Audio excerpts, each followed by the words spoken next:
buenas tardes a todas las personas que se conectan a esta hora de la tarde. Abajo la señal multiplataforma de TV Perú. Nos encontramos en la sede central de la Presidencia y Consejo de Ministros, donde se está realizando la conferencia habitual luego de la reunión de los ministros de gabinete. En estos momentos está haciendo uso de la palabra el presidente del Consejo de Ministros, Gustavo Adriansen. Lo escuchamos. ONP, para mi vivienda, para el Banco de la Nación. Y estamos pensando en la necesidad de que estos créditos suplementarios, perdonen ustedes, que estas operaciones de endeudamiento externo permitan financiar proyectos concretos de estas entidades. Por otro lado, también hemos decretado la prórroga del estado de emergencia en Madre de Dios, en 2 provincias y en varios distritos como Tambopata, Inambari, Las Piedras y Laberinto de la provincia de Tambopata y Madre de Dios y Huaypetiu de la provincia del Mano. Por otro lado, también hemos escuchado diversos informes, uno sobre la situación de las menores en Condorcanqui, un informe también del Ministerio de Desarrollo e Inclusión Social sobre el servicio alimentario que venimos prestando. Nosotros estamos acompañados en la tarde de hoy del señor Ministro de Defensa, General de División en Situación de Retiro, Walter Astudillo, del señor Ministro de Producción, señor Sergio González, y de la señora Ministra de Desarrollo e Inclusión Social, Leslie Urteaga. Por otro lado, yo quisiera también aprovechar para informar a la prensa que el día de ayer hemos llevado 2 actividades verdaderamente importantes. Por un lado, en la mañana de ayer tuvimos la presentación del señor Ministro de Defensa sobre este programa de obras por impuestos a favor de la seguridad ciudadana. La verdad es que yo me quedé gratamente sorprendido porque este modelo de alianza pública-privada viene funcionando muy bien y este año en particular, 2025, hay una decisión de potenciarlo de manera significativa. Aproximadamente 2.700 millones de soles van a realizarse este año 2025 en obras por impuestos en un total de 62 inversiones. Si ustedes me permiten, Ministerio de Justicia y Derechos Humanos tendrá 10 inversiones con un monto de 382 millones. Instituto Nacional Penitenciario, INPE, 18 inversiones con 1.422 millones. SUNAR, Registros Públicos, 4 inversiones por un monto de 99 millones. MININTER, 14 inversiones por un monto de 476 millones. SUNAT, 4 inversiones por un monto de 159 millones. Los gobiernos regionales, 3 inversiones por 80.6 millones. Y los gobiernos locales, 9 inversiones con un monto de 76 millones. La suma total exacta es 2.695 millones. Estimados colegas, de la exposición que se nos hizo el día de ayer, hemos podido comprobar con satisfacción que casi todo el Perú va a recibir estas inversiones de obras por impuestos. Sistema penitenciario, derechos humanos, Ministerio del Interior, gobiernos locales, como había manifestado. En estas alianzas de obras por impuestos, lo que se nos permite es poder realizar estas intervenciones, básicamente de infraestructura, de una manera sumamente ágil. Las empresas privadas realizan las obras a cambio de los impuestos que tuviesen que pagar en los años subsiguientes. Pero ayer, además de tener esta actividad tan importante de la presentación de obras por impuestos, Alianza por la Seguridad, tuvimos oportunidad de participar del Consejo Nacional de Seguridad Ciudadana. La señora Presidenta de la República, Dina Boluarte, fue quien presidió ayer el CONASEC y participaron, entre otras autoridades, el presidente del Congreso de la República, la señora presidenta del Poder Judicial, el señor defensor del pueblo, la señora fiscal de la Nación, y participaron miembros de las organizaciones civiles. Estuvo Remurpe, estuvo también el teniente alcalde de Lima, estuvo el presidente de la Asamblea Nacional de Gobiernos Regionales, el señor Noriega, y otras varias personalidades que, inquietas por la situación de seguridad en el Perú, también participaron. Entre los acuerdos principales, y acá quiero detenerme un instante, destaca el llamado a la unidad que formularon nuestras autoridades de los diferentes poderes del Estado. Este llamado a la unidad es uno que nace en el Poder Ejecutivo, que lo lidera la Presidenta de la República, pero que se ha acordado todas las autoridades del Estado lo integren y también lo hagan suyo. Adicionalmente a este llamado a la unidad que integra todas las entidades públicas, quiero también destacar que el día de ayer se ha acordado constituir al Consejo Nacional de Seguridad Ciudadana en sesión permanente. Entre otros de los acuerdos adoptados el día de ayer fue la declaratoria en emergencia de la Policía Nacional del Perú, la presentación por parte del Poder Ejecutivo de una serie de normas y disposiciones en materia de seguridad ciudadana, la creación de una autoridad de alto nivel que permita coordinar a todas las entidades del sector, a todas las entidades públicas que tengan que ver con la seguridad ciudadana. Se trabajó también el tema de la seguridad ciudadana a partir de un enfoque migratorio. Nosotros también hemos acordado ayer que el Ministerio de Economía y el Ministerio de Justicia informarán al CONASEC en la próxima reunión todos los detalles relativos a la rehabilitación y ampliación de establecimientos penitenciarios. Hay una alianza por la seguridad que, como dije, tiene que ver con este importantísimo aporte de casi 2.700 millones de soles para seguridad. Permítanme, por favor, dicho lo anterior, dar pase a nuestro ministro de Defensa, quien nos brindará detalles de cómo se viene desarrollando el apoyo de nuestras Fuerzas Armadas en el marco de la reciente declaratoria de emergencia en las provincias de Lima y del Callao. Señor ministro, tiene usted el uso de la palabra. Muchas gracias, Daniel. Un saludo a todos los medios de comunicación y por su intermedio a toda la ciudadanía. Como ustedes tienen conocimiento, se ha decretado el estado de emergencia en todo Lima Metropolitana y la provincia constitucional del Callao,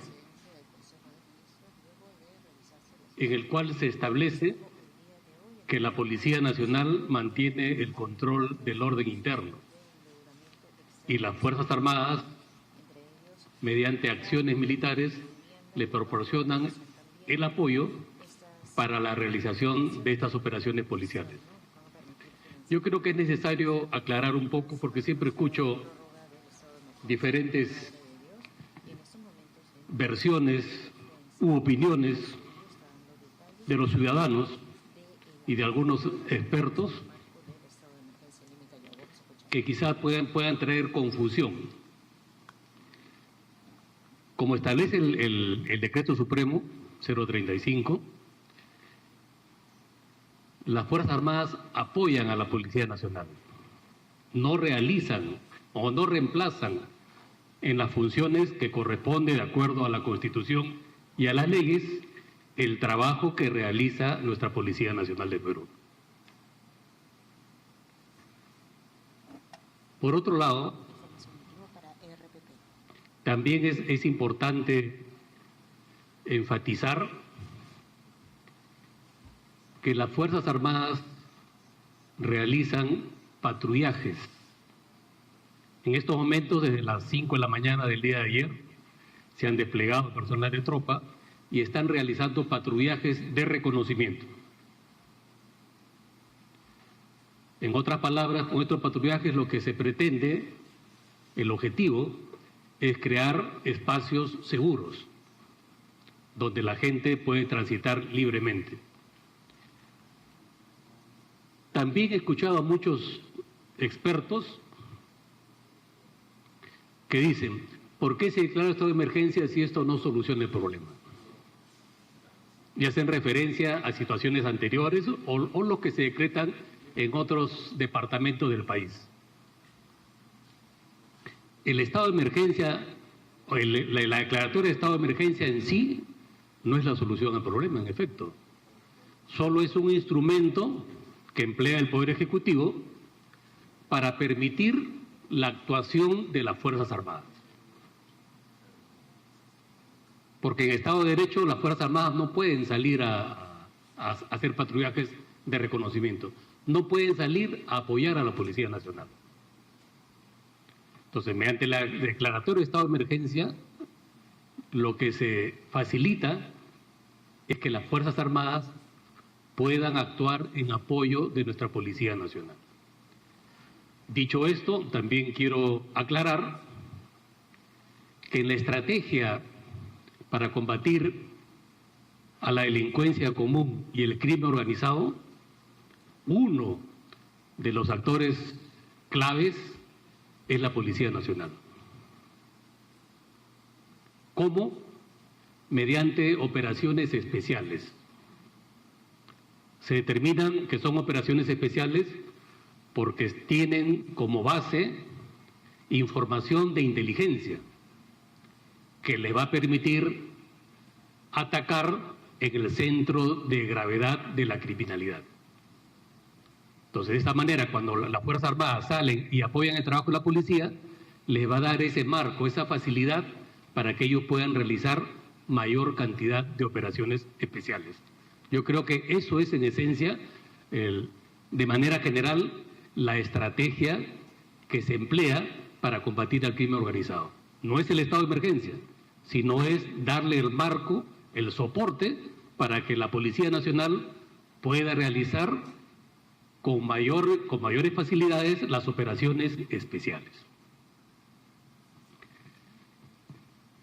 Otra cosa que también es importante es que debemos tener en cuenta, y eso lo expreso de manera reiterada, la lucha contra el crimen organizado y la delincuencia común para tener un clima de tranquilidad y de seguridad ciudadana, no solamente es la Policía Nacional. En efecto, la Policía Nacional es un actor clave, pero no es el único actor. Tenemos que tener en cuenta que la Fiscalía, el Ministerio Público, también es otro actor fundamental, al igual que el Poder Judicial. Por eso que a estos tres actores claves se le dicen los operadores de justicia. Pero solo estos tres actores tampoco van a garantizar la seguridad ciudadana. Tenemos que actuar todos. Por ello que las Fuerzas Armadas, sin tener esa misión principal, además de todas las acciones que realizan las Fuerzas Armadas a nivel nacional, y ustedes son testigos de ello, con la cantidad de personal que tiene, apoya a la Policía Nacional. No solamente acá en Lima, también está en Trujillo y en otras localidades, el BRAE, el Putumayo. Entonces es un esfuerzo que hace las Fuerzas Armadas porque también quiere contribuir o necesita, o el gobierno determina que también debe apoyar a estos tres actores para garantizar la seguridad ciudadana, porque en estos momentos el crimen organizado se ha convertido en la principal amenaza que afecta a la seguridad nacional. Y cuando hablamos de seguridad nacional estamos hablando de cosas mayores. Estamos hablando de la seguridad del Estado, que es fundamental para garantizar el desarrollo nacional. Además, se espera que todos actúen en favor de... Esta es una lucha del Estado peruano para garantizar la seguridad ciudadana en este caso. O sea, todos tenemos un rol que desempeñar contra el crimen organizado. No hay espacio para actores. Todos somos actores. El sector privado, las juntas vecinales, la sociedad civil en su conjunto, juegan un rol importante. Si no, recordemos que la prevención es fundamental. La inseguridad ciudadana que tenemos no se va a superar en un día, en un mes, ni en un año. Todos tenemos que mentalizarnos de que esta es una lucha de todos nosotros. Y si estamos unidos y actuamos de manera articulada y pensando en un objetivo común, los resultados se van a venir dando paulatinamente. Yo creo que eso es importante, es un mensaje que tiene que calar en cada uno de los ciudadanos para entender que la seguridad ciudadana es una tarea en la cual todos tenemos un rol. Y todo comienza, si hablamos de manera preventiva, en el trabajo, en la educación y en la dedicación que deben tener los padres de familia en la educación de sus hijos. Ahí comienza todo. Es por ello que debemos tomar conciencia de lo que significa la seguridad ciudadana. Si no, miremos otros modelos. Esto es un tema de cultura. Y la informalidad juega un papel en contra porque eso genera desorden y no hay un respeto a la ciudadanía, ni mucho menos la contribución que tiene que tener todo buen ciudadano para con su Estado. Por ello, yo exhorto a todos los actores sociales, a toda la sociedad en general, para hacer un examen de conciencia y darnos cuenta que todos tenemos que contribuir para garantizar la seguridad, la tranquilidad y el desarrollo de todos los peruanos. Señor ministro, muchas gracias. Yo no hago sino sumarme al llamado que usted formula por la unidad.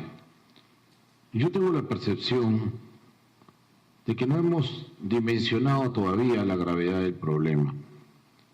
Yo recuerdo que cuando nos tocó enfrentar a los delincuentes terroristas en la década de los 80, todo el Perú estuvo unido.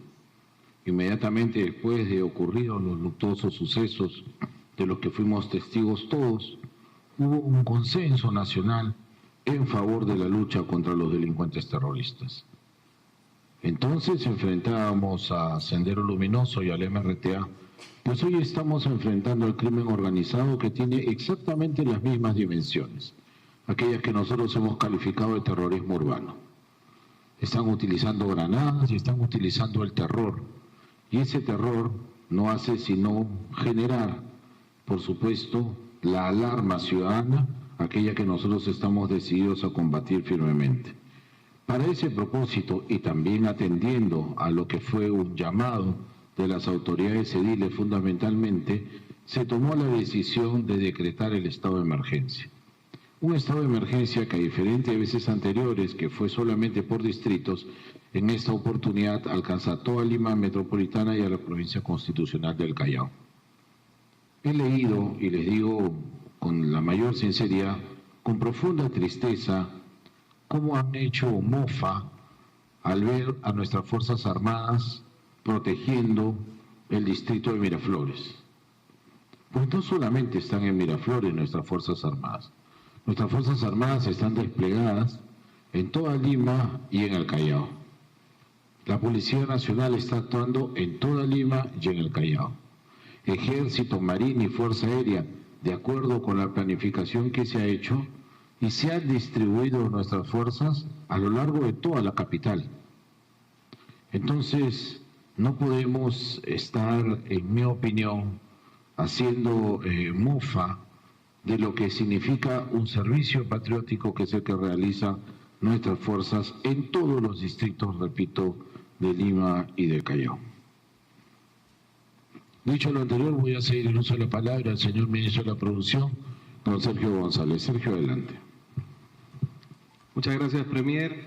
Muy buenas tardes con todos los medios de prensa. En esta oportunidad vamos a informar sobre el comportamiento económico que está teniendo nuestro país este 2025. Como todos conocemos, el 2024 el crecimiento del PBI del Perú fue 3.2%, un crecimiento importante. No obstante, para este 2025 las perspectivas son mayores.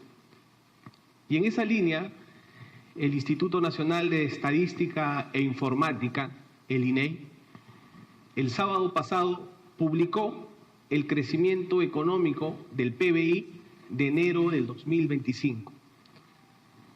Y este crecimiento económico del 2025 muestra cifras importantes, auspiciosas, establece un crecimiento del 4.1% comparado con enero del 2024. Los sectores que más crecieron fue el sector pesca, que creció 23.5% comparado con enero del 2024. El sector manufactura también creció en 5.5%. Cuando hablamos de manufactura estamos hablando del sector textil, el sector metalmecánica, el sector cuero y calzado, el sector gráfico, por ejemplo.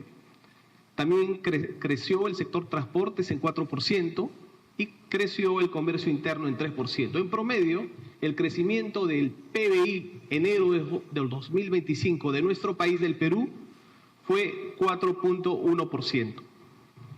Hay distintos factores que han impulsado este crecimiento. Como ya referí, el sector pesquero es uno de ellos. Esto se debe a una importante segunda temporada de pesca de noviembre del 2024, y las perspectivas pesqueras, de crecimiento pesquero del 2025 también son auspiciosas, son favorables.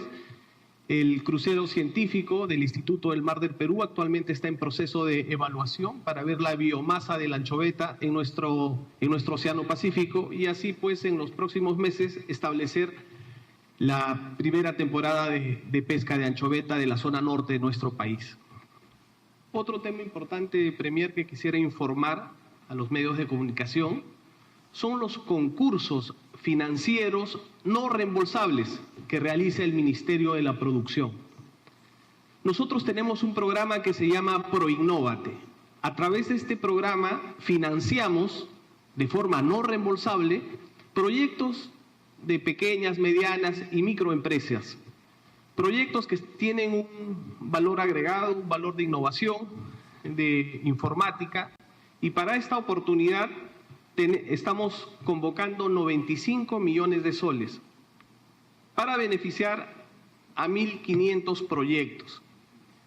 Están en la página web del Ministerio de la Producción o en la página web de Proinnovate, proinnovate.gov.pe, a todos los jóvenes que quieran participar, a todas las empresas que quieran participar de estos concursos no reembolsables. Por ejemplo, se ha convocado el 18 de marzo, el día de ayer, hasta el 15 de mayo, el concurso de emprendimientos innovadores, y acá estamos destinando 4.690.000 soles. También estamos convocando el concurso de emprendimientos dinámicos. Acá estamos destinando 1,5 millones, y que también el concurso se ha lanzado el día de ayer. Otro concurso que estamos impulsando es la innovación empresarial.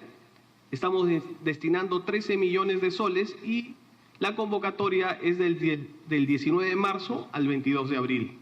También tenemos el concurso de validación de innovación y cambio climático. Se están destinando aproximadamente 2 millones de soles. Concurso de MIPES digitales, se están destinando 11 millones de soles. MIPES de calidad, se están destinando 17 millones de soles. En realidad, son 13 nuevas convocatorias que se están lanzando desde el día de ayer. Y este tipo de convocatorias financian proyectos, ideas innovadoras, como por ejemplo hace muy poco fue reconocido una innovación de un joven de las zonas andinas de nuestro país, precisamente de Ayacucho, que presentó una propuesta, el proyecto, la empresa se llama Linti, que permitía, a razón de la fotosíntesis de las plantas, poder generar luz eléctrica. Y este programa o este tipo de proyectos financian estas iniciativas. Y así como estas en nuestro país tenemos muchas, pero lo que necesitan es el apoyo financiero. En esta lógica estamos destinando o estamos convocando desde el día de ayer estos 95 millones de soles. Otro tema para informar y que también es muy importante para el crecimiento económico de nuestro país, y no solamente pensando en estos momentos, sino pensando hacia futuro, El Ministerio de la Producción, hace las semanas pasadas, aprobó el estudio de impacto ambiental de la planta producción de hidrógeno verde, Horizonte de Verano. Esta planta de producción de hidrógeno verde tiene una inversión aproximada de 12.500 millones de dólares. Es una industria nueva para nuestro país y que entraría en operaciones o en etapa de construcción desde el 2026. Esto es un principal o importante hito, la aprobación del estudio de impacto ambiental. Este proyecto de hidrógeno verde, que se va a desarrollar también en 12.000 hectáreas, precisamente se focaliza en el departamento, en la región de Arequipa, ¿no? En las provincias de Camaná y Cayoma, específicamente en los distritos de Quilca y Majes. Esto va a ser una industria revolucionaria para nuestro país. Vamos a estar en la vanguardia respecto a esta industria del hidrógeno verde. Otro tema también para informar a la opinión pública respecto al sector producción, que es a razón de las intensas lluvias que ha tenido nuestro país en la zona norte y en estos días pasados en la Sierra Sur de nuestro país, han afectado muchas actividades productivas. Una de ellas es la actividad productiva acuícola del cultivo de las truchas. Nuestro país produce aproximadamente 40.000 toneladas de truchas al año para consumo interno. No obstante, muchas unidades productivas, precisamente que se encuentran cerca a las riberas de los ríos, han sido afectadas con las crecidas de los ríos y con las lluvias, y de esta forma también se ha afectado su producción. En tal sentido, el Ministerio de la Producción ha aprobado un programa crediticio especialmente destinado a los acuicultores que, producto de las lluvias, han perdido su capacidad productiva. Este programa crediticio inicialmente está orientado a apoyarnos con alimento balanceado para la etapa productiva de la trucha, que es lo más costoso, ¿no? El 70% de esta actividad productiva se enfoca precisamente en el alimento balanceado de este recurso importante, no solamente para dinamizar la economía de esta zona de nuestro país, sino también contribuye a la seguridad alimentaria. Entonces, este programa crediticio tiene condiciones especiales: 0% de intereses, 10 meses de periodo de gracia y pagaderos en 3 años. Pueden ser créditos de 20.000, 40.000, 60.000 y 80.000 soles. No se entrega el recurso, no se entrega el dinero, se entrega el alimento balanceado, los alevines o también la infraestructura, pues las piscigranjas que se han visto deterioradas. Básicamente estas son las noticias importantes que tiene nuestro país. En primer lugar, el crecimiento del PBI del 4.1% en enero del 2025, esta aprobación del estudio de impacto ambiental de un gran proyecto que es hidrógeno verde, que establece un aproximado de 12.500 millones de dólares en la región de Arequipa. Estos programas crediticios especialmente para los acuicultores de nuestro país, y lo que se ha informado de estos concursos no reembolsables, donde estamos destinando 95 millones de soles para beneficiar a las micro y pequeñas empresas de nuestro país. Muchas gracias. Muchas gracias, ministro. Las buenas noticias también hay que difundirlas. Por eso, comprobar que en el mes de enero tenemos un crecimiento de 4,1% es una buena noticia, y es una buena noticia que está dentro de la línea meta que hemos trazado de crecimiento para este 2025, que ha de superar el 4%. Por otro lado, también tengo que celebrar la preocupación que existe en el sector producción respecto de nuestros productores de trucha, que se ven asistidos con créditos para poder comprar el alimento que requieren en sus piscigranjas. Por otro lado, también la asistencia técnica resulta sumamente importante en un caso como esto. Y la pesca, Dios mediante, podemos tener este año 2 campañas tan magníficas como las que hemos tenido el año 2024. Para concluir, voy a ceder el uso de la palabra a nuestra ministra de Desarrollo e Inclusión Social, la señora Leslie Urteaga, quien nos hablará sobre las cuestiones más importantes del sector a su cargo. Ministra, por favor. Gracias, Premier. Buenas tardes, colegas, amigos de la prensa. Un cordial saludo también a los ciudadanos y ciudadanas que nos escuchan.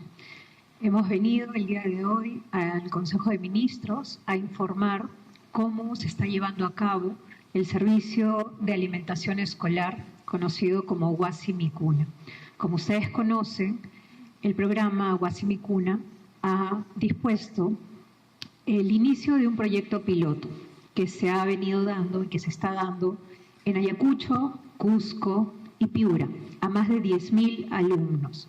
Este modelo, este nuevo proyecto piloto, se da a raíz de la participación comunitaria de padres y madres de familia que reciben de manera directa una subvención económica, con acompañamiento del Ministerio de Desarrollo e Inclusión Social y también del Programa Mundial de Alimentos. Quiere decir que nuestras madres y padres de familia están participando de manera activa y muy responsablemente para tomar la decisión de hacer las compras en el mercado local, obviamente asesoradas por nutricionistas y por el equipo experto, tanto del Programa Mundial de Alimentos como del Ministerio de Desarrollo e Inclusión Social, también agilizando y dinamizando la economía local y regional. Este modelo se está aplicando ya desde el día 17, que han empezado las clases, pero antes de eso ellas han recibido una capacitación y siguen de la mano de los expertos para que este modelo justamente sea el que nos ayude a transformar este servicio de alimentación escolar. Sin embargo, en la mayoría de las escuelas a nivel nacional se siguen dando los otros modelos en relación a la entrega de víveres, a la entrega de productos y a la entrega de raciones. En estos menos de 2 meses que tenemos en la gestión, hemos visto por conveniente, y eso es lo que hemos informado el día de hoy al Consejo de Ministros, de extinguir el modelo de compra que tiene este servicio de alimentación escolar.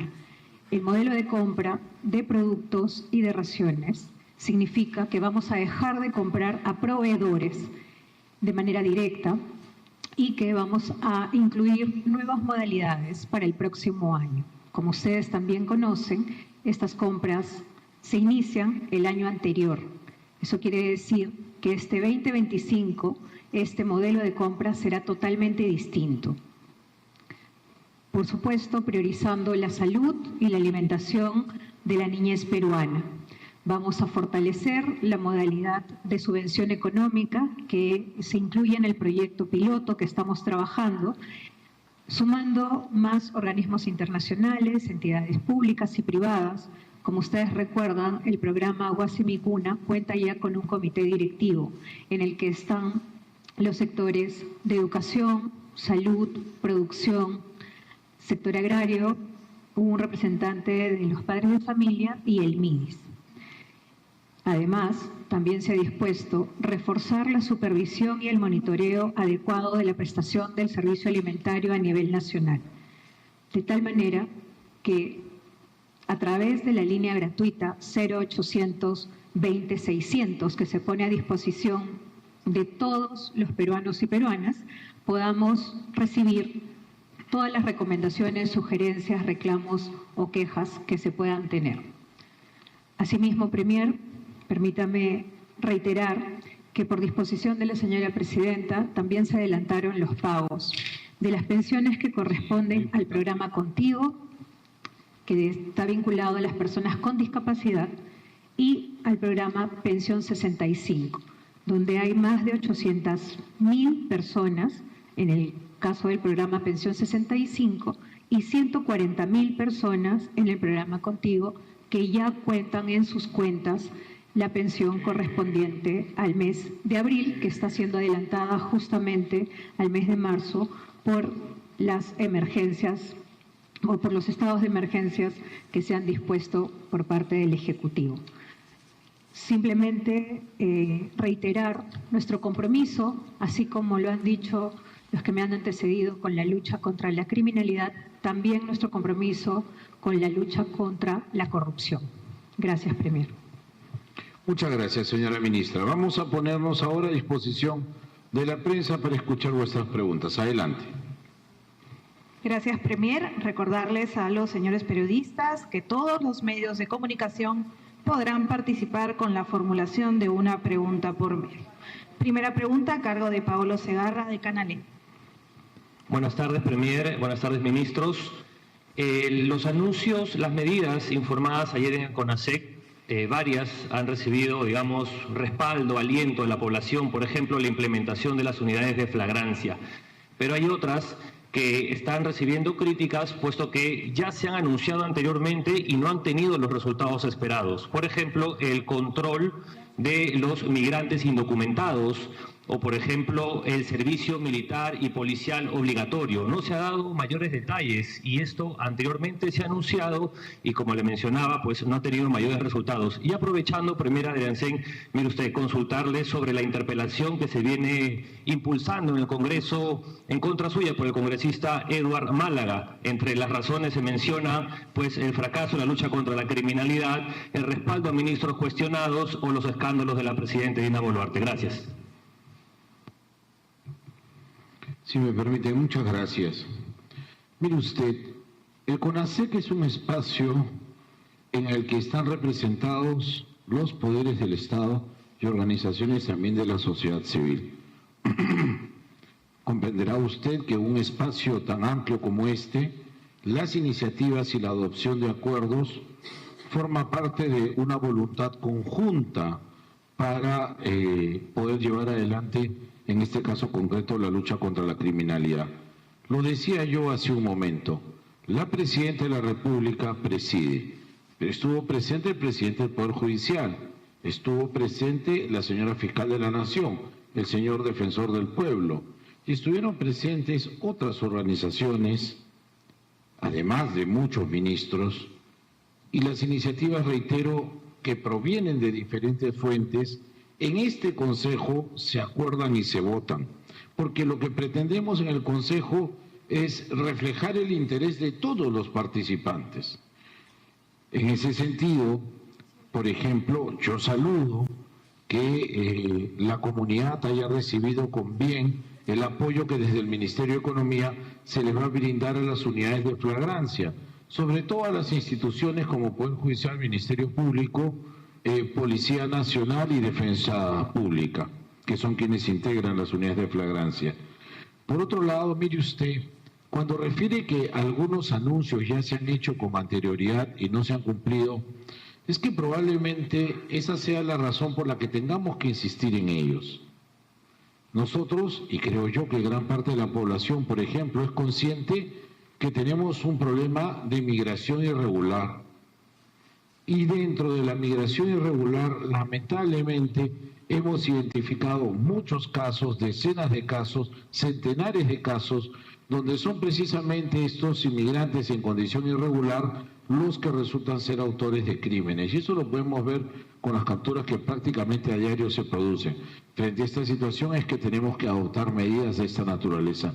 Entonces, yo lo que le quiero transmitir es que en este Consejo reflejamos un poco la voluntad y las ideas de todos a través de nuestros acuerdos. Con relación a la interpelación que ha sido formulada, y tengo yo entendido, ahora que salimos del Consejo me dijeron que ya había sido aprobada. Miren, yo soy en esencia un demócrata y yo respeto en extremo todas las iniciativas parlamentarias.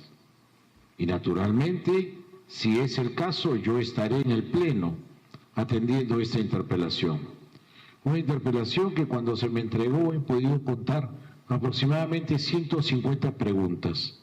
150 preguntas, y le damos 2 minutos para cada respuesta, por lo menos vamos a estar unas 5 horas en el Congreso de la República, pero no importa, si son 6 o 7, yo tendré que estar allí.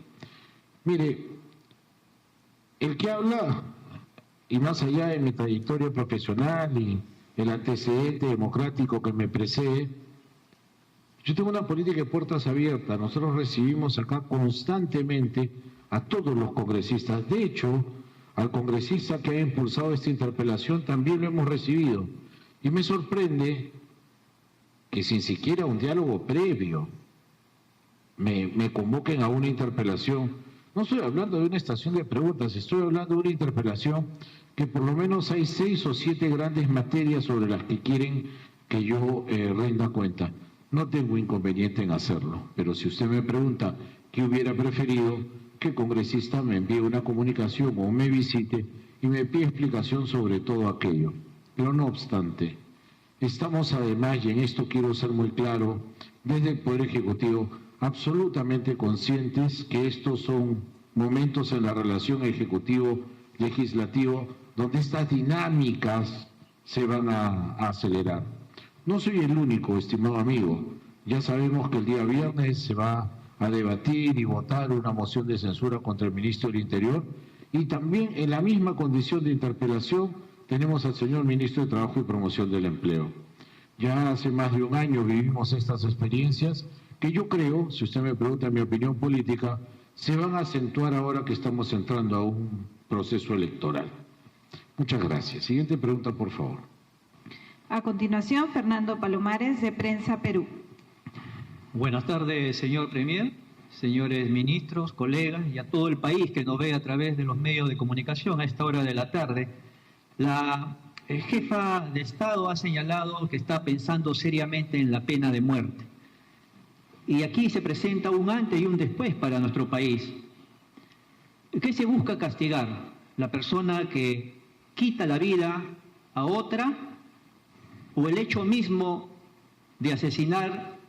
Me pongo a pensar a veces a una mujer, a una niña, violentamente y cruelmente, terroríficamente a veces, como es el feminicidio, o el de que un joven, a veces menor de edad, aprieta el gatillo de un revólver o de un arma y asesine a una persona.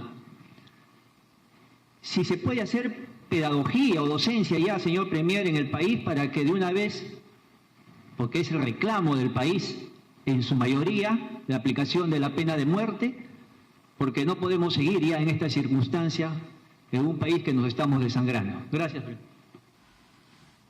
Muchas gracias. Mire usted, hace ya varias semanas atrás, y esto no sé por qué lo han considerado nuevo algunos medios, la señora presidenta invitó a la comunidad a debatir sobre la pena de muerte. En atención a esa invitación de la señora Presidenta de la República, a la fecha, desde el Ministerio de Justicia, se han realizado 18 mesas de debate a nivel nacional. Me parece que aún hay algunas cuantas que faltan desarrollarse también. Atendiendo a vuestra preocupación, querido amigo, preocupación que es suya, que es de la señora Presidenta y que es de gran parte de la nación, lo que hemos pretendido desde el Poder Ejecutivo es iniciar un espacio de diálogo y de debate para además tener cuál es la percepción, cuál es la voluntad ciudadana frente a una posibilidad como esta. Somos absolutamente conscientes de las implicancias que esto tiene y del proceso que significaría finalmente ampliar la pena de muerte, porque aquí también hay que hacer una precisión. La pena de muerte en el Perú está reconocida.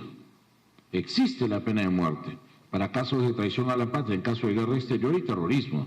Lo que plantea la señora Presidenta al debate es que se amplíen los casos para considerar la pena de muerte en situaciones como las que usted ha referido, delitos gravísimos de sangre, como hemos visto con profunda pena, recuerdo aquel secuestro, violación, asesinato e intento de desaparecer a una menor de edad. Frente a esos gravísimos crímenes es que se está viendo la posibilidad de empezar a debatir. Estas mesas de diálogo van a continuar y el resultado, porque además esto es un procedimiento, el resultado conducirá a determinar si desde el Poder Ejecutivo se hace una propuesta en firme y se trabaja esta posibilidad. Las modificaciones habría que realizarlas incluso a nivel constitucional en caso que esto resulte viable y una decisión del Ejecutivo. Pero reitero lo que dije al principio, la señora Presidenta, como usted y como gran parte de la población, se encuentran sumamente preocupados e interesados en poder definir esta materia. Gracias. A continuación, María Pía Ponce, de Exitosa. ¿Cómo están? Muy buenas tardes, ministro.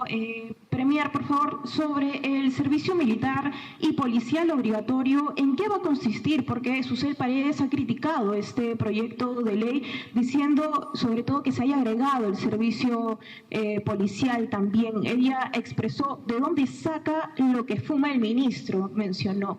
¿Qué es lo que podrían decir ustedes al respecto? Muchas gracias. Gracias, señorita periodista. Con cargo a que el ministro de Defensa pueda complementar esta respuesta. Mire usted, hace muchos años nosotros empezamos a tener una reducción significativa de nuestras fuerzas y cuerpos de seguridad del Estado, Policía Nacional y Ejército, Marina y Fuerza Aérea. Esto era porque las circunstancias así lo ameritaban, hasta por razones presupuestarias. En la actualidad, esta cifra de efectivos se encuentra significativamente mermada. Y hoy día, por ejemplo, frente a la lucha contra la criminalidad organizada, tenemos un problema muy serio. La Policía Nacional no tiene suficientes efectivos para hacer frente a nivel nacional a todo el problema.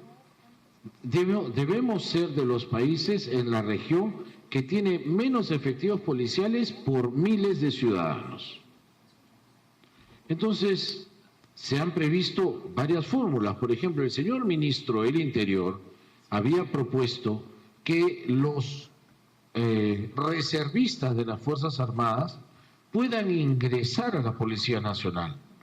¿Y cuál era la razón? Ya tienes efectivos que conocen el rigor militar, la disciplina militar y saben del uso de arma de fuego. Entonces podrían reclutarlos, hacerles una preparación, etcétera, y tener más efectivos ya calificados. ¿Pero por qué se hace esta propuesta? La propuesta se hace porque no hay número suficiente de policías para atenderlo. Entonces, frente al déficit policial, se está preveyendo que se pueda evaluar la posibilidad de instaurar un servicio policial obligatorio.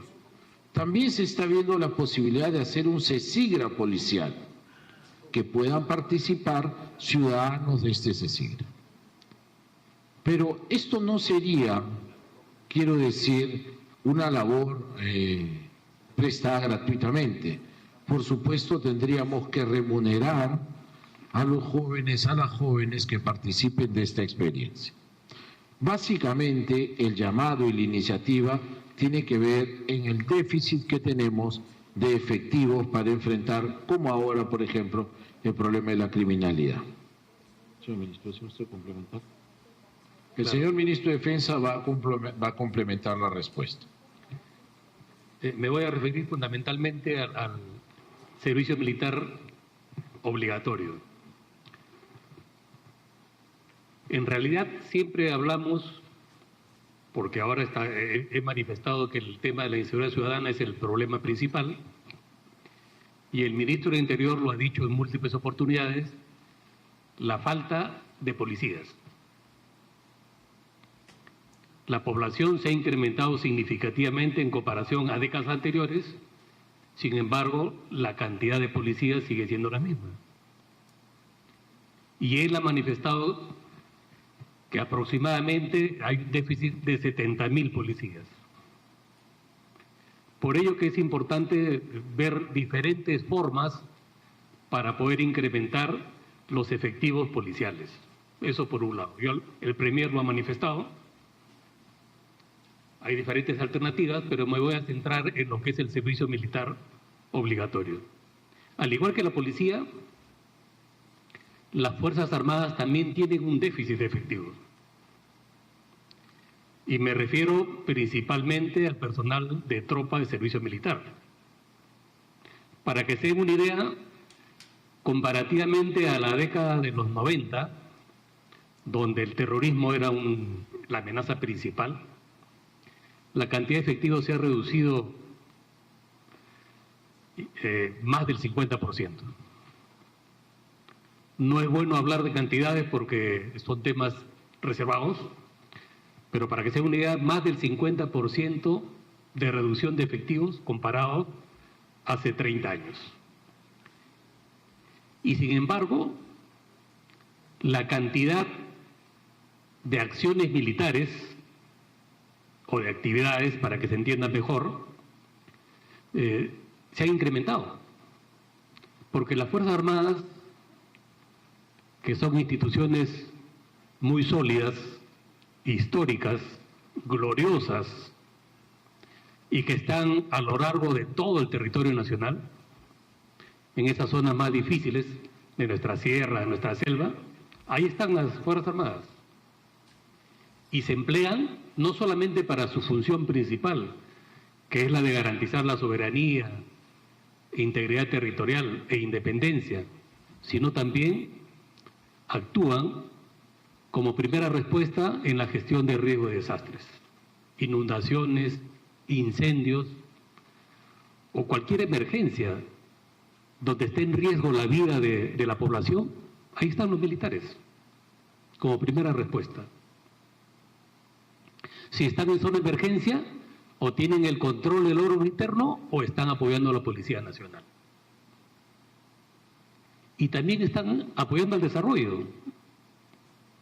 Si no, veamos las pías en los ríos de la selva, que son las plataformas itinerantes de acción social. Nuestras embarcaciones, a través de meses, en los ríos navegables, llevan el Estado allí donde no llega el Estado. Tenemos igual vías aéreas y vías terrestres. Tenemos a la batallón de ingeniería del Ejército que están apoyando en la construcción, el mantenimiento de vías. Y la pregunta sería, ¿y cómo seguimos haciendo tantos trabajos si tenemos menos cantidad de efectivos? Por ello que el servicio militar obligatorio de alguna manera lo que trata es de que se incremente la cantidad de efectivos, que eso va a significar también una mayor cantidad de presupuesto, porque los efectivos requieren habitabilidad, alimentación y uniforme, y también tienen una propina.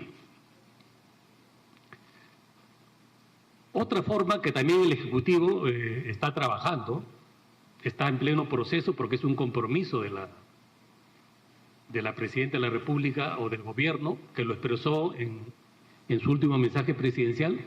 Estamos trabajando en un proyecto de ley o más que un proyecto de ley, es un decreto supremo para incrementar la propina del personal de tropa. Actualmente ellos ganan, el soldado de menor grado, el soldado gana un promedio, tiene una propina de 250 soles.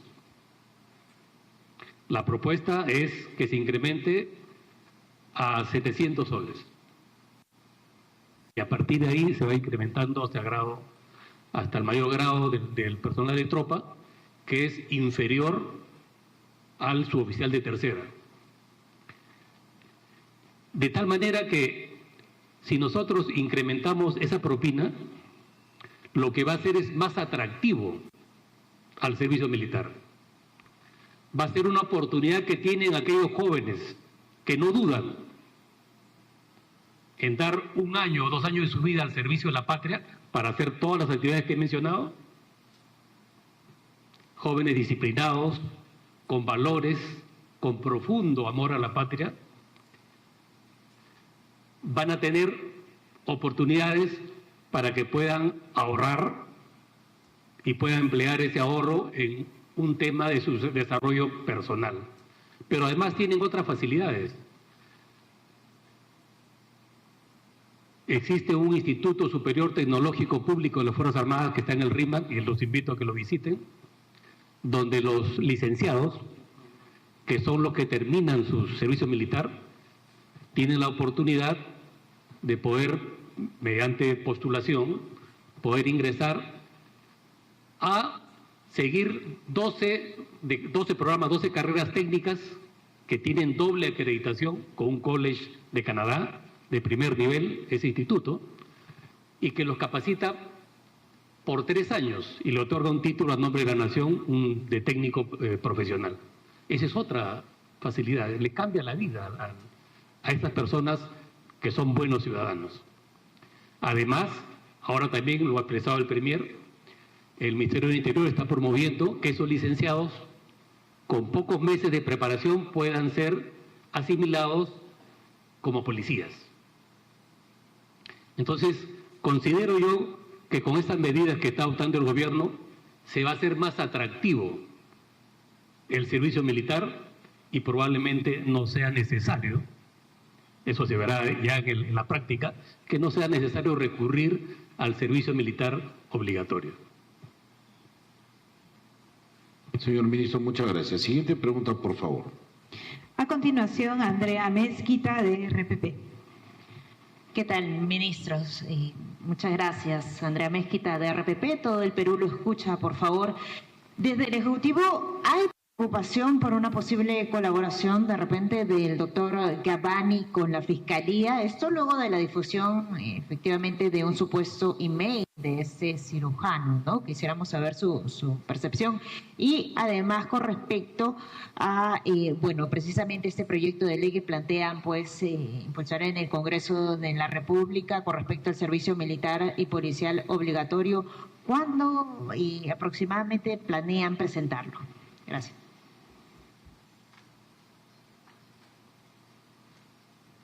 Señorita, no hay ningún tipo de preocupación por parte del Poder Ejecutivo. En primer lugar, porque este no es un tema que se esté viendo en el Poder Ejecutivo.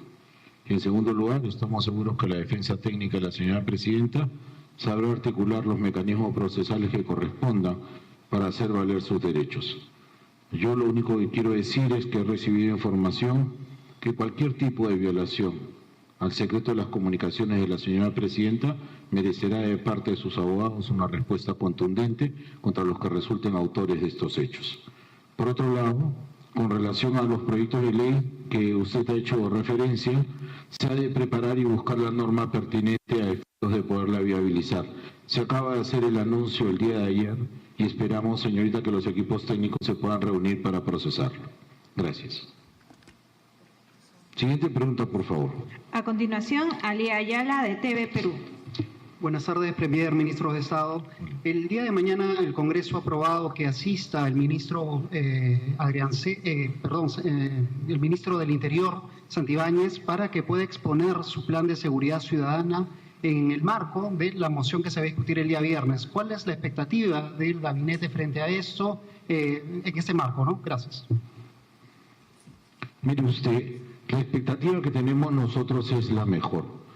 El señor ministro del Interior, Juan José Santibáñez, ha pedido esta oportunidad en el convencimiento que del diálogo que ha de surgir vamos a poder revertir y aclarar aquellas inquietudes, aquellas interrogantes que tengan los señores congresistas.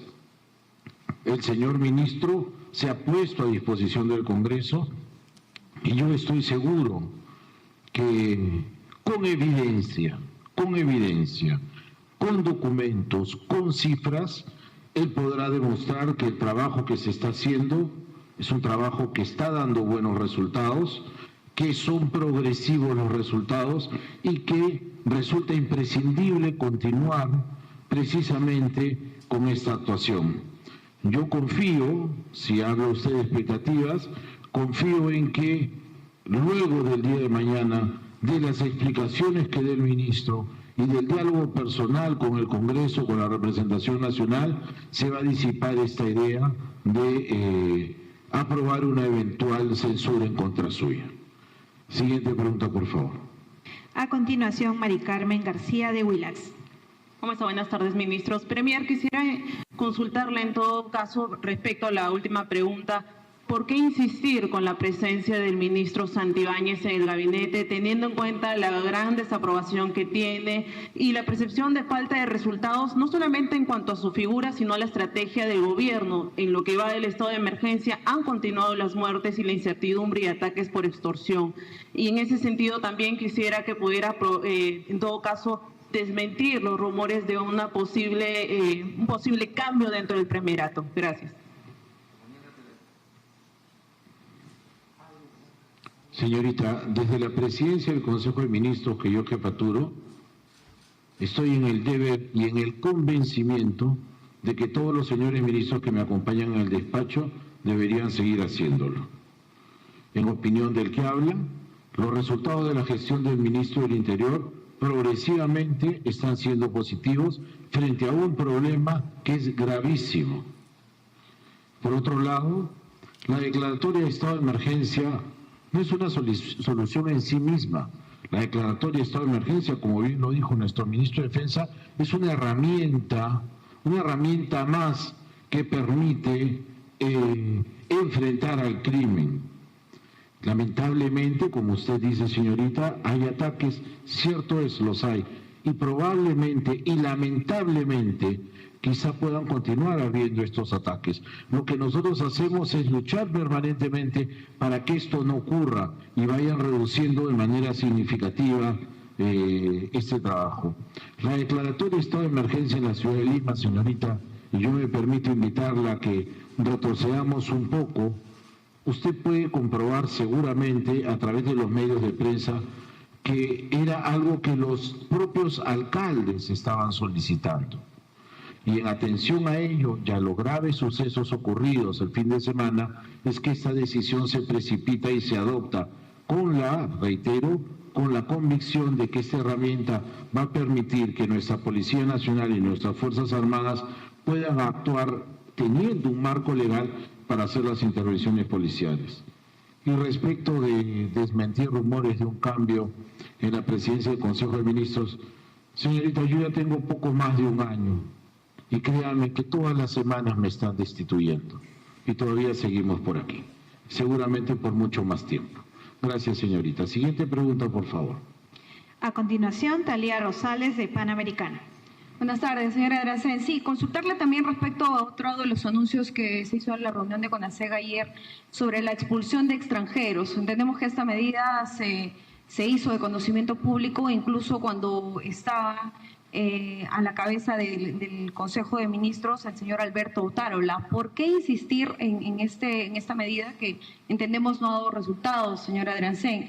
Queremos consultarle también respecto a esta lucha contra la criminalidad que anuncia el gobierno.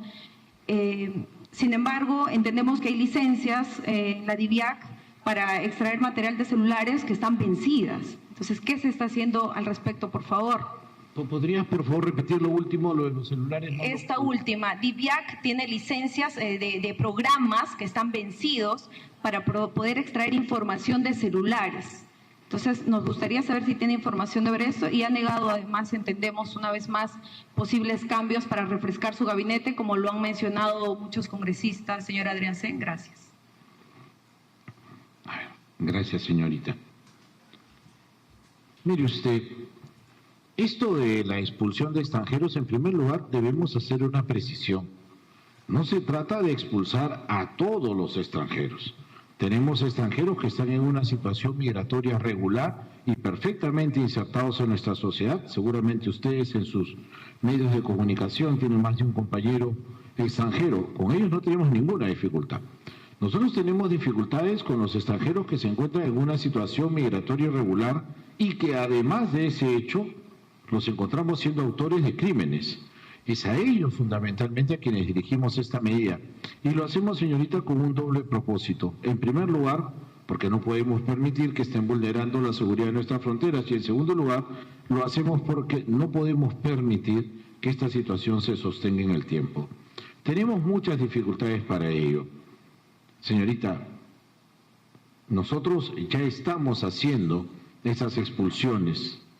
Sin embargo, vemos con profunda preocupación que hay algunos espacios donde lamentablemente estas expulsiones no se pueden producir porque los países o el país de origen no los recibe. Entonces, como usted comprenderá, no los podemos dejar en el mar. Tenemos que cumplir también con las obligaciones humanitarias que tenemos y dejarlos allí. Pero estamos buscando fórmulas para esto Y yo sí creo que puede dar resultados esta nueva estrategia. Y en la estrategia de lucha contra el crimen, yo he escuchado por los medios de comunicación, señorita, aquello que usted anuncia de la DIVIAC y unas licencias vencidas que no estarían permitiendo que el software opere para poder tener esa información. Voy a informarme, voy a pedir que me disculpen aquí por no poder dar una respuesta exacta, pero tampoco quiero dar una respuesta que no esté fundamentada en razón. Voy a averiguar de qué se trata y en todo caso me preocuparé por insistir con el titular del sector para que se vea lo pertinente a efectos de que estas licencias se renueven. No sé si ya no se han renovado porque los equipos ya no se usen, no sé si no se han renovado porque no hay presupuesto, no conozco las causas, pero me voy a preocupar por informar y en todo caso le podremos dar razón. Y con relación a lo último, ya le respondí a su colega eso de refrescar el gabinete, señorita. Muy bien, hemos terminado la conferencia. Oh, perdone, disculpe usted, caballero. Perdónenme, por favor. Tenemos una pregunta más. Disculpe. Adelante, señor.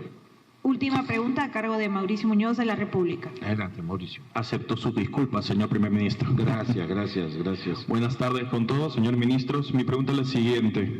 Se ha hecho de conocimiento que Julio de Martini fue contratado en el Ministerio de Turismo y Comercio. La pregunta es la siguiente. ¿Esta contratación forma parte de una estrategia del gobierno para que se justifique arraigo laboral del exministro y sea beneficiado en el proceso legal que mantiene por la corrupción en el caso Caliwarma que involucra también a Dina Boluarte? No. A ver. Mauricio, el reclutamiento del ministro Julio de Martini en Mincetur obedece, entiendo, y así estoy seguro que ocurre, simplemente a que un cuadro profesional con esa experiencia y con esa formación académica específica tampoco lo podemos desperdiciar. Julio de Martini es reclutado por el Mincetur para desarrollar estas labores de asesoría, pero detrás de ello no se tiene que ver una soterrada voluntad de justificar un arraigo, ni mucho menos. Una persona como él, que a lo largo de toda su vida ha trabajado, porque él vive de su trabajo, no veo yo por qué tenga que sorprender que al dejar del ministerio pueda reengancharse y trabajar en un sector, por cierto, distinto del que ha ejercido funciones. Y esto no es ningún tipo de beneficio. Reitero, la hoja de vida de Martini está a la vista. Puedes comprobar experiencia profesional, trayectoria académica, y en ello estaría plenamente justificado que siga siendo reclutado por el Estado. No veo yo ahí en absoluto nada de malo. Muy bien. Ahora sí hemos terminado. Muchísimas gracias, han sido ustedes muy amables. Buenas tardes. De esta manera concluye la conferencia en la presidencia del Consejo de Ministros a cargo del presidente del Consejo de Ministros, Gustavo Andreasen, quien también contó con la presencia de otros ministros de diversos gabinetes, donde se tocó temas de coyuntura y también de avances de diversos sectores. Con esta información retornamos a la programación habitual de TV Perú Noticias.